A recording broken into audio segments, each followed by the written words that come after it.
Today's episode is brought to you by Audible.com. My recommendation today is The Vikings, part of the Great Lectures series. Get it for free right now at audibletrial.com/TV Critic.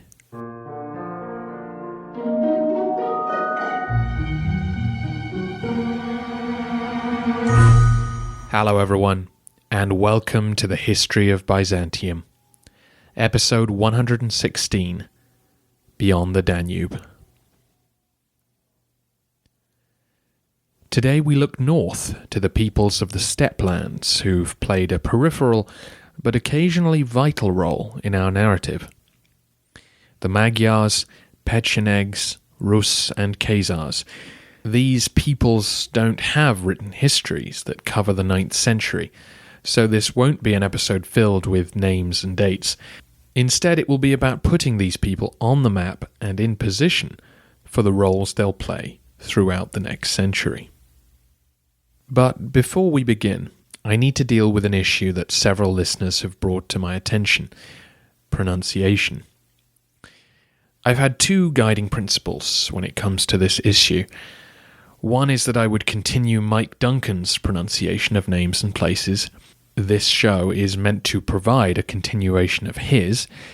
And the second is that I've stuck to what I perceive to be the most obvious and well-known anglicization of key words. Constantinople is a very famous place name, even though no character on this podcast would ever have used it.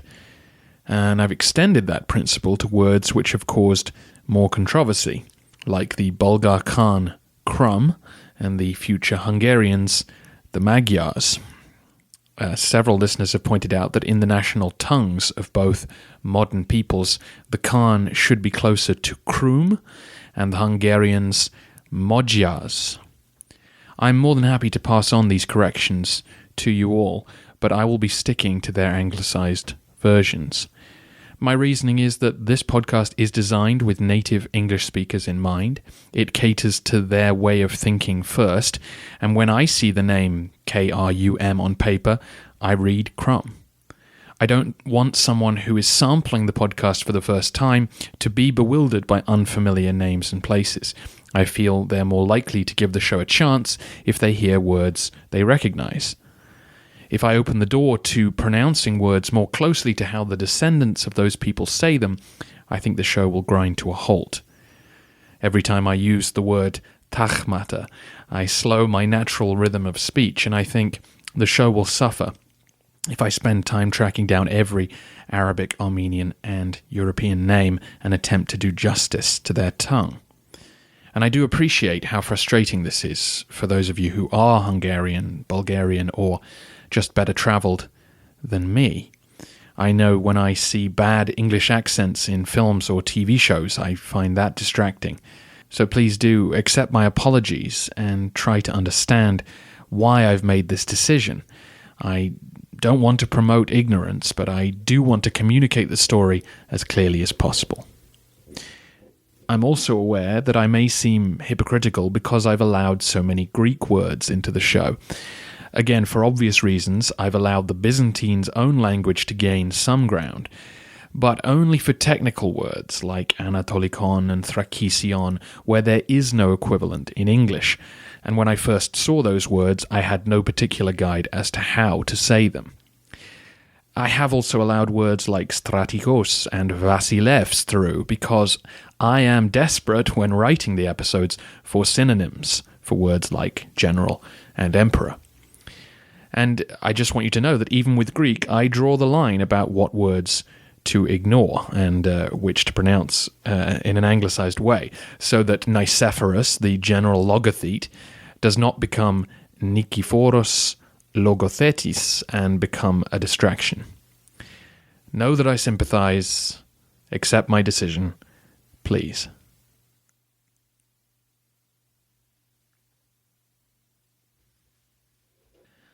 We'll start with the Khazars, as we've known them the longest. And, as you know, they've been the dominant steppe power in the lands north of the Black Sea for the past 300 years. They played a vital role in Heraclius's famous victory over the Persians, and their ongoing battles with the Caliphate drew significant forces away from Anatolia. During the 8th century, those two sides traded some very nasty blows. But by 800 AD, the major fighting was done. Each side had accepted the status quo and moved on to other concerns. The Khazars were in decline. In a cycle familiar to students of steppe tribes, their success had made them soft. The brutal life of poor nomads had been replaced by wealth and luxury. The Khazars had settled down to enjoy the fruits of their success. Throughout the 9th century, their elites lived increasingly sedentary lives and hired mercenary forces to fight for them. Part of the reason that the war with the Caliphate ceased was that trade with the Islamic world had become very lucrative. The two most valuable items were slaves and fur. Both were taken from the forests of modern Russia, which lay to the north of Khazar territory. Even in the warm Arab world, fur was highly prized, both as a source of heat in winter and as a status symbol. The animals of the north were hunted and trapped, their furs removed and sold down the Russian river system to the Khazars. Their capital of Atil controlled access to the Caspian Sea, which then leads directly to Iran and the mountain passes down to Baghdad. By 900, the Khazars had grown very rich from this exchange, and in theory there's nothing wrong with putting your feet up in the palace and paying others to police your realm. This is, of course, how the Romans and Arabs run their empires. However, the world of the steppes was very different from that of the Mediterranean. There were no mountains or deserts to protect the Khazar realm. The endless sea of tribes stretching all the way back to China could not easily be held at bay. New arrivals either had to be driven off or incorporated into the tribal system of the Khanate. In the grasslands, if you couldn't command the toughest horse archers around, then you were vulnerable to those who did. During the 9th century, the Magyars, Pechenegs and Rus would all break from Khazar control. And by 950 AD, the Khanate will be no more. Broken for good, replaced by their more ruthless neighbours. Such was the way of the steppes. The first of these groups to gain independence were the Magyars. They seem to have begun life as just another tribe within the Khazar Confederacy. But what made them stand out was that instead of speaking just a Turkic language, they also spoke what is called a Finno-Ugric tongue. As the name implies, Finno-Ugric speakers lived around the very north of Europe, including modern Finland. Like their neighbours, the Slavs, we refer to them simply by their language because they lived in tribal societies. They had no state structures to give their people a specific name. The forests of Russia were not really conducive to state creation. Rather, like the mountains of Anatolia and Armenia, they have bitterly cold winters and short, hot summers, conditions that do not favour productive farming. Hence the need to turn to fur trapping to find a product that could be exchanged for food and the other essentials of life. I've seen two suggestions for how this group of Finno-Ugric speakers made their way to the steppes and became a respected tribe. One is that they simply migrated south looking for a better life, and when they arrived on the grasslands, they attached themselves to one of the existing groups and learnt their ways. The other explanation is perhaps more plausible and is certainly more interesting. In this version, Khazar tribes rode north in search of slaves. They scooped up a bunch of Finno-Ugric speakers, and instead of just selling them on, they took their women to be their wives. Their sons thus grew up with Finno-Ugric as their first language. Their mothers did all the child rearing, while the fathers were off with the herds. Naturally, they learnt the Turkic tongue of the Khazars too, but within a couple of generations you had tribes of men with a close-knit bond because they could all speak a language which their overlords could not. If true, this explanation could point to why Khan Boris accepted Slavic as the new language of his people. Perhaps intermarriage with Slav women had already led to a bilingual Bulgar aristocracy. We have almost no idea how the Magyars separated themselves from their Khazar rulers, but according to historian Mark Whitto, it seems likely that the Magyars pushed west in the 830s under pressure from the aggressive Pechenegs, who we'll get to in a moment. The Magyars moved to the lands between the Crimea and the Danube. They'd reached the Carpathian Mountains and the effective end of the steppe. Behind them, the Pechenegs were causing enough trouble for the Khazars that they were able to live an effectively independent life from the Khanate. They remained nominally submissive to the Khan and modelled their new tribal hierarchy on the Khazar template. This is where the Magyars had reached when they entered our story in 895. Leo VI made a deal with them, ferried them across the Danube, and they ravaged Bulgaria. However, the Bulgar Khan Simeon responded by contacting the Pechenegs, who then attacked the Magyars. This should tell you a lot about how fearsome the Pechenegs were. Once the attack was underway, a large group of Magyar tribes decided to migrate rather than fight. They crossed the Carpathian Mountains onto what I've been calling the future Hungarian plain. This pocket of grasslands has been the home base for the Huns and the Avars, and now its final inhabitants have arrived. It meant driving herds of animals across slippery mountain passes and then fighting to dominate the new lands they'd arrived in.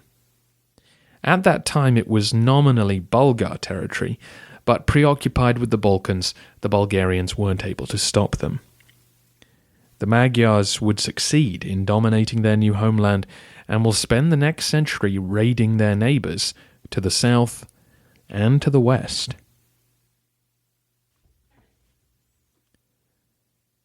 The Pechenegs, or Patzinaks, as you may see them referred to, were the people who pushed west in the 830s into Khazar territory. They did speak a Turkic language and are one of a number of tribes being shunted forward by greater conflict further east along the steppes. The Pechenegs were tough and wild. They were at the opposite end of the steppe spectrum from the Khazars. They still lived a fully nomadic life and treated settled peoples with scorn. It seems likely that they defeated the Khazars in battle and overran the steppe lands that lay north of the Caucasus. The Khazars were wealthy enough to protect their home base between the Caspian and Black Seas, but they found the Pechenegs impossible to control. Check the maps from episode 111 if you'd like to see all this visually. The Pechenegs were not under the command of one ruler. They fought amongst one another for dominance of neighbouring tribes, so the Khazars could attempt to bring the nearer groups under their influence, but those further away were dangerous to tangle with. The new arrivals outnumbered and outmuscled the Magyars and occupied their lands after they departed. Soon after these events, just as our narrative ended, the Romans made contact with the Pechenegs to try and secure them as allies against the Bulgars. The nomads were happy to accept Roman luxury goods, but they would prove to be unreliable allies. Without firm central control, it was difficult to hold effective negotiations, and other than bribery, the Byzantines had no carrots or sticks. The Pechenegs weren't interested in court titles or Christianity or Roman military support. Even handing over the silk and manufactured goods they demanded could be perilous. Merchants and envoys often complained that they did not feel safe in the steppelands. The nomads were used to robbing any strangers they came across, and presumably this happened on more than one occasion. But despite these uncertainties, when the narrative resumes, the Romans will attempt to forge an alliance with the Pechenegs. As they'd always done with the Khazars, the government in Constantinople wanted to make sure that those in charge of the northern Black Sea coast were on their side.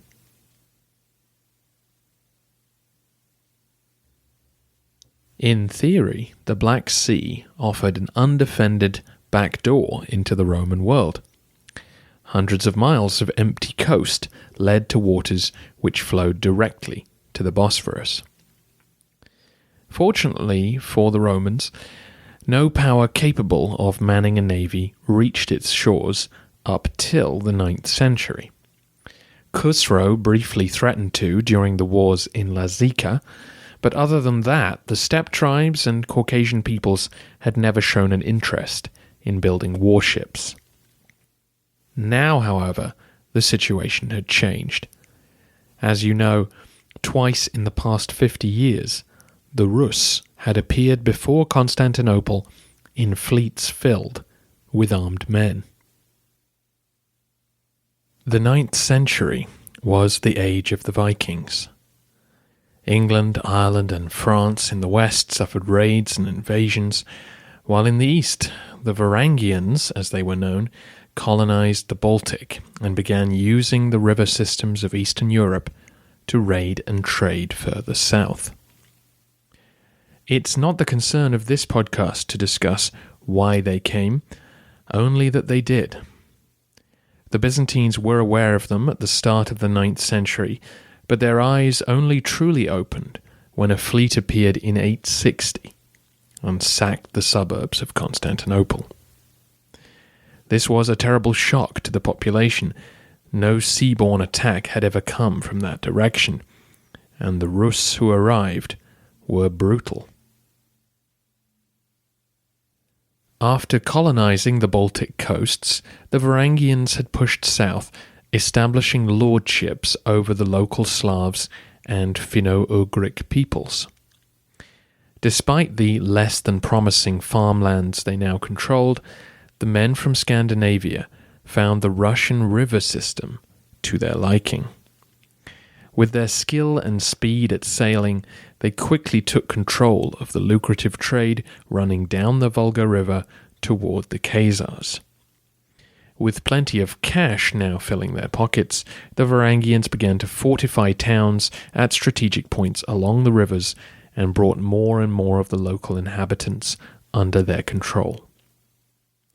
Those operating on the Volga, from the new towns Novgorod, Rostov, and Murom, were the wealthiest. It seems it was they who decided to build fleets big enough to bypass Attal and go raiding the Caspian without Khazar permission. They then moved into the Black Sea to give the Byzantines a serious scare. I've put up another map to show the different trade routes. Communities were growing up on the Dnieper River too, at Smolensk, Polotsk, and Kiev. The Dnieper runs into the Black Sea, and so directly to Constantinople. However, the Dnieper has several impassable rapids, where boats have to be unloaded and carried by land. And as this river runs through the lands of the Pechenegs, you can see why it took the Varangians longer to turn this into a profitable route. Eventually, they would, though. And it's these nearer peoples, the Kievan Rus, who the Byzantines will have the most contact with. Though they were just as ferocious in their own way as the Pechenegs, the Byzantines would find it easier to deal with a mercantile, town-based people rather than the nomads. Plus, the Rus had ships, and that was a far more serious threat to the capital than distant steppe tribes. Just before our narrative closed, another fleet appeared at Constantinople, and Leo VI was forced to sign a trade agreement with them. We think this was the Kievan Rus. Their merchants were now welcome at Constantinople, and their warriors became handy mercenaries for the army. If the Rus were going to make the difficult Dnieper route profitable, then Roman gold was absolutely necessary. Though Varangian was the term that the Byzantines used to describe men from Scandinavia in general, the states they dealt with in Eastern Europe were known to them as the Rus. As with Bulgaria, the Scandinavians ruled over a majority Slav population. Though the energy and culture of the Northmen would rub off on their subjects, within the next century, Slavicization will take place. Slav names, beliefs, and language will take hold within the growing Rus state. If the 9th century saw the rapid development of the Bulgarian state, then the 10th will see an equally fast rise for the Rus. It will be they who deliver the knockout blow to the Khazars, and after that, the new written Slav language and liturgy will catch their eye as ties with Constantinople grow stronger. That's your update on the lands north of the Danube around 900 AD. In Constantinople, these developments were seen as fairly negative, if not a pressing concern. The Khazars had been a solid ally for a long time, but after the Rus attack of 860, it was pretty clear that they could no longer protect the Roman flank. The search had begun to find a new ally.